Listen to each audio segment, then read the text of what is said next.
বৃহস্পতিবার দুপুর 2:30 নাগাদ কোচবিহার মেলা মাঠ থেকে পদযাত্রা শুরু করল স্টুডেন্টস হেলথ হোমের কোচবিহার আঞ্চলিক কেন্দ্রের সদস্যরা। এই যাত্রা 11ই জানুয়ারি থেকে 17ই জানুয়ারি পর্যন্ত রাজ্যব্যাপী চলবে।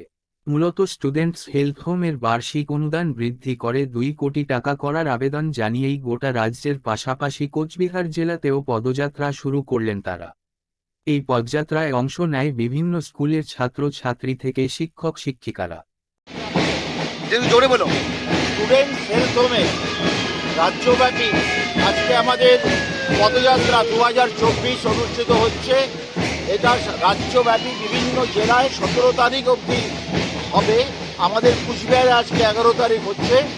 স্টুডেন্টস হেলথ হোমের বিভিন্ন কর্মসূচি জনসমক্ষে সাধারণ মানুষের কাছে পৌঁছে দেয়া এবং সেই সাথে স্টুডেন্ট হেলথ হোমের যে বিপুল খরচ সেটা মেটানোর জন্য বা সুস্থভাবে চালানোর জন্য আমরা সরকারের কাছে আবেদন জানাচ্ছি যে বছরে অন্তত আমাদের যে ন্যূনতম প্রয়োজন 2 কোটি টাকা সেটা দেওয়ার জন্য আমাদের আবেদন থাকছে।